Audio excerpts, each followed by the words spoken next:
चंदू और पिंटू नाम के दो दोस्त थे। चंदू बहुत मेहनती और ईमानदार था, जबकि पिंटू आलसी और कामचोर था। चंदू काम की तलाश में रहता था, किंतु उसके हाथ कोई काम नहीं लगता था। एक दिन ऐसे ही वो अपने घर में सो रहा था। अचानक उसके कमरे की खिड़की के बाहर बिजली चमकी। चंदू घबरा कर उठ गया। उसने देखा कि खिड़की के पास एक परी हवा में उड़ रही है। यह देख चंदू चौंक गया। ये तो एक परी है, कहीं मैं सपना तो नहीं देख रहा ना। चंदू अपने बिस्तर से उठ खड़ा हुआ। वो परी घर के अंदर आई। चंदू, तुम बहुत अच्छे युवक हो, मैं तुम्हें कुछ देना चाहती हूँ। परी चंदू को एक तस्वीर देती है।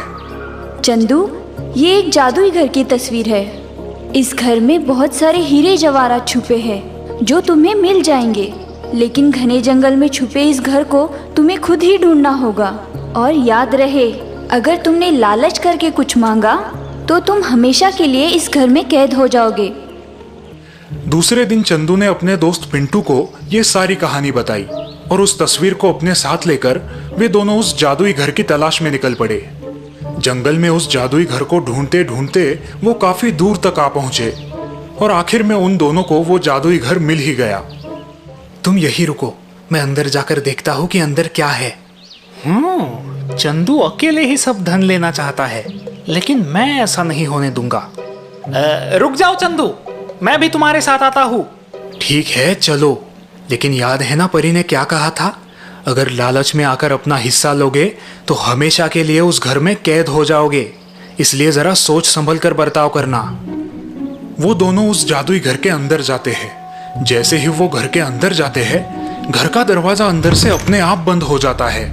वो देखते हैं कि उस घर में बहुत सारा सोना, हीरे और जवाहरात रखे हुए हैं। परी के कहे अनुसार चंदू अपनी जरूरत के हिसाब से धन ले लेता है। वो पिंटू को भी अपना हिस्सा लेने की गुजारिश करता है, लेकिन इतने सारे हीरे जवाहरात देखकर पिंटू अपना लालच रोक नहीं पाता। चंदू, तुम एक काम करो, तुम अपना हिस्सा लेके बाहर जाओ, मैं बस तुम्हारे पीछे ही आता हूँ। देखो पिंटू, मैं तुम्हें फिर एक बार कहता हूँ, जितना जरूरी है बस उतना ही धन लेना, लालच की तो पछताओगे। अरे हाँ हाँ, तुम फिक्र मत करो, मैं सब देख लूंगा। अब जाओ, बाहर जाकर मेरा इंतजार करो, मैं अभी आया। जैसे ही चंदू बाहर आया, पिंटू पर उसका लालच हावी हो गया। वो उस घर में पड़ा सारा सोना, हीरे जवाहरात एक साथ इकट्ठे करने लगा। तभी अचानक उस घर में एक तेज रोशनी चमकी। उस घर का दरवाजा अंदर से बंद हो गया। वो सारा सोना, हीरे और जवाहरात एकदम से गायब हो गए और उन्हीं के साथ वो घर भी। चंदू बाहर खड़ा ये सब नजारा देख रहा था और उस घर के साथ साथ अपने दोस्त को भी गायब हुआ देख वो बड़ा ही निराश हो गया। वो जादुई घर और पिंटू दोनों कभी उस जगह वापस नहीं आए।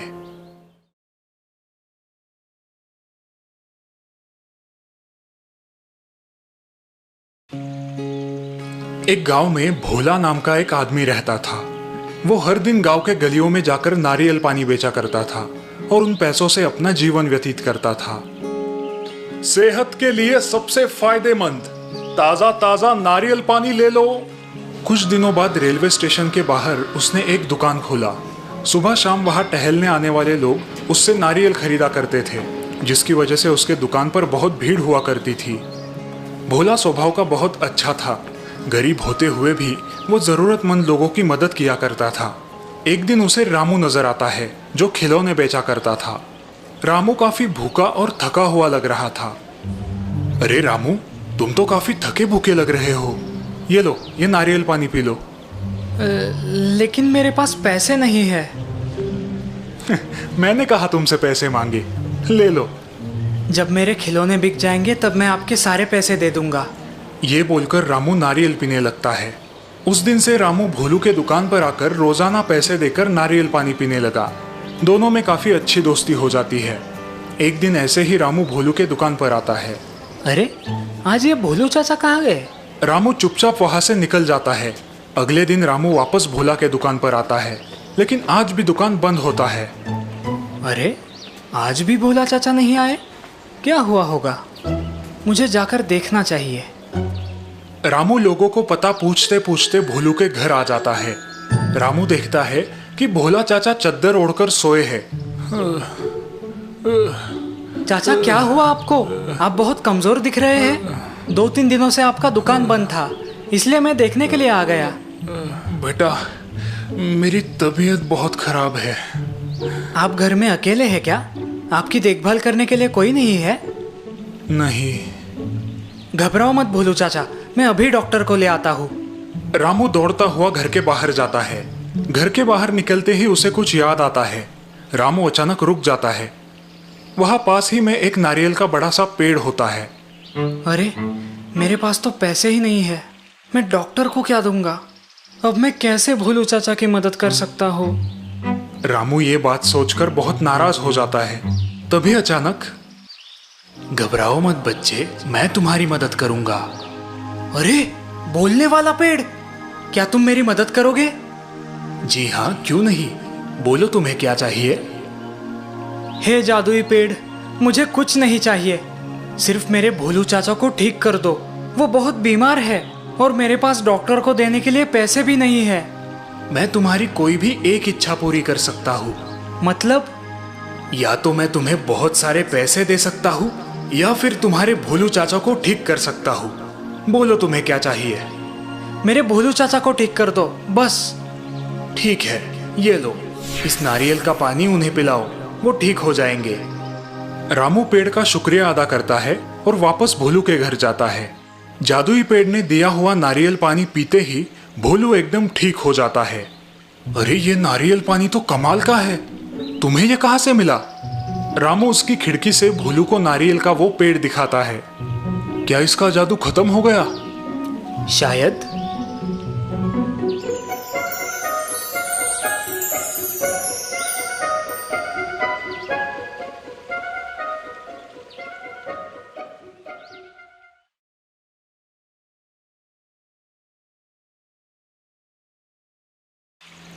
हिमालय की पर्वत शिखरों पे एक महान साधु रहा करते थे।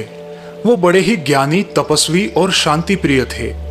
उनके पास बहुत से विद्यार्थी शिक्षा के हेतु आया करते थे।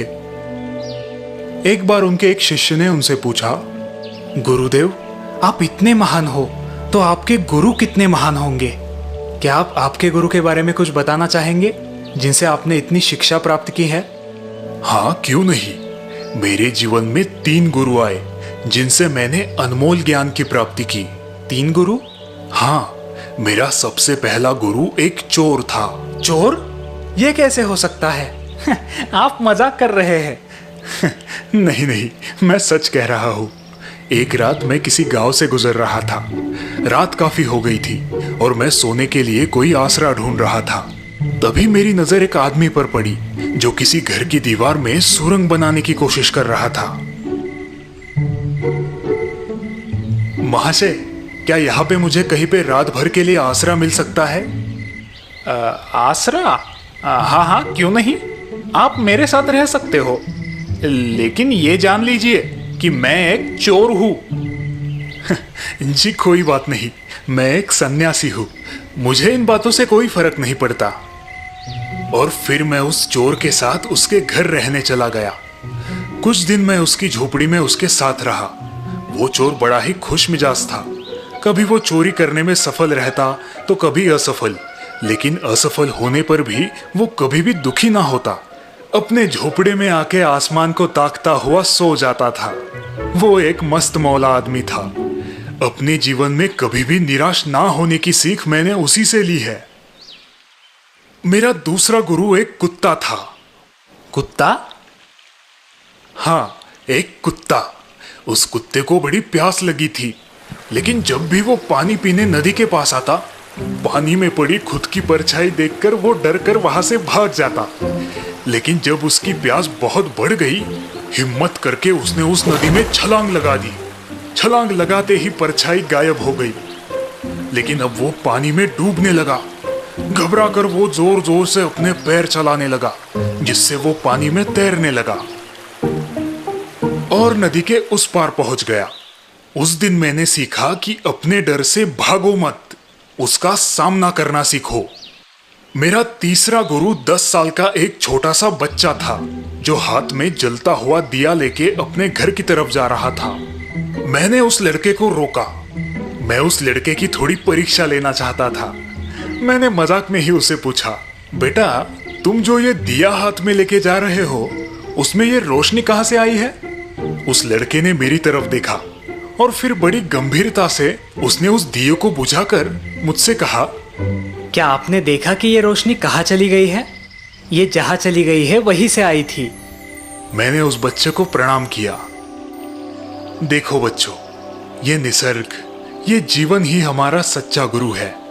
अगर हम अपने मन की आंखें खोलकर देख पाए तो यहाँ की हर एक चीज हमें मार्गदर्शन कर सकती है, हमें जीने की सही प्रेरणा दे सकती है।